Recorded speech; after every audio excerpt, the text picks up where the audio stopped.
দেখিয়েই দিলাম কি কি রান্না হয়েছে। মাথায় দিয়েছি তেল, জানেন তো, তেল না দিলে হয় না। শীতকালে এত খুশকি হয়, এত খুশকি হয়, আর চুল সেরকম উঠতে থাকে। তো আজকে যেহেতু শ্যাম্পু করব, ওর জন্য মাথায় তেল দিয়েছি। তো আজকে রান্নাটা দেখিয়ে দিলাম। গলার অবস্থা ভালো না, কালকে তো কাজে গেছিলাম, ভিডিও করে দিয়েছি, আপনাদের সঙ্গে পাবলিশ করেছি। কালকে ভিডিও দেখবেন। একই জায়গায় কাজ ছিল, কিন্তু ওইখানেই মানে ওই ক্লাবেই মানে মাঠটায় আর কি, স্কুল মাঠটায় বিয়ে ছিল, কিন্তু অন্য ওই একই ক্যাটারার, ঠিক আছে, ওনার আন্ডারেই কাজে গেছিলাম। তো কালকে কাজে গেছিলাম, শরীরটা ভালো না, আবার সেই ঠান্ডা লেগেছে। যতই ব্লেজার পরি ওপর দিয়ে, মাথাটা তো ফাঁকা থাকে না, ওপরটা তো পুরো ফাঁকা, লাইট দিয়ে সাজানো, দেখিয়েছি ভিডিওতে। তো গলার অবস্থা খুব একটা ভালো না। আর কাজ আসলে কি বলুন তো, না করি না, কাজের এখন খুব অভাব।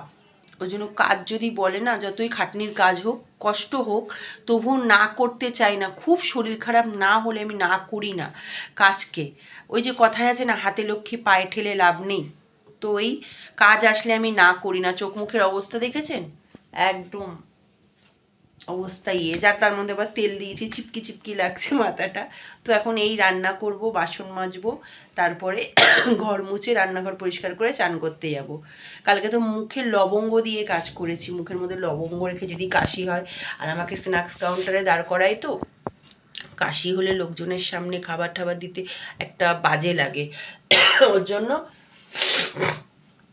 মুখে খানিকটা লবঙ্গ দিয়ে চিবাচ্ছিলাম, আর হালকা হালকা রসটা গলার মধ্যে দিয়ে যাচ্ছিল। কাশিটা অত খুসখুসে কাশিটা হচ্ছিল না। তবে কালকে সারা রাত্রি শুতে পারিনি, গলার অবস্থা দেখেছেন, গলা ভেঙে গেছে পুরো। তো কালকে সারা রাত্রি শুতে পারিনি, এত কাশি, তারপরে হাত পা ব্যথা। দেখুন, দাঁড়িয়ে দাঁড়িয়ে তো কাজ, ক্যাটারিংয়ে তো আমাকে বসতে দেবে না, বসে তো কোনো কাজ নেই, দাঁড়িয়েই কাজ। তো ওর জন্য হাত পা ব্যথায় শুতে পারিনি সারা সকাল আমি। চোখ মুখের অবস্থা দেখেছেন। এই যে চান করে পুজো করে খাওয়া দাওয়া করবো না, যে একটুখানি বিছনায় গিয়ে মানে একটু পিঠটা লাগাবো, তখনই ঘুম চলে আসে। মানে আমি সচরাচর ঘুমাতে চাই না, দুপুরবেলাটায় ঘুমাতে চাই না। কি করব, যখন না পারি শুয়ে পড়ি, আবার শুয়ে পড়লে রাত্রিরে আবার ঘুম আসে না। এই হচ্ছে ব্যারাম আমার। যাই হোক, এই রান্না হয়েছে। যারা যারা চ্যানেলটাকে এখনও অবধি সাবস্ক্রাইব করে প্লিজ বেল আইকনটাকে একটু প্লিজ দাবিয়ে রাখবেন। যখন যখন আমি ভিডিও ছাড়বো, সবার আগে আপনাদের কাছে পৌঁছে যাবে। প্লিজ একটু সাপোর্ট করবেন। এখন তো এই যে রান্না করছি দেখিয়েই দিলাম, এখানে হচ্ছে এই যে শাক হচ্ছে, আমি ফার্স্ট টাইম ভাজা করছি এই পালং শাক। যাই হোক, যাদের যাদের আমার ভিডিওটা ভালো লাগে প্লিজ একটুখানি সাবস্ক্রাইব করে পাশে থাকবেন, একটু শেয়ার করে দেবেন, কেমন লাগে ভিডিওগুলো জানাবেন, আপনাদের কি রান্না হয়েছে সেটাও জানাবেন। চলুন তাহলে, টাটা, ভালো থাকবেন সবাই।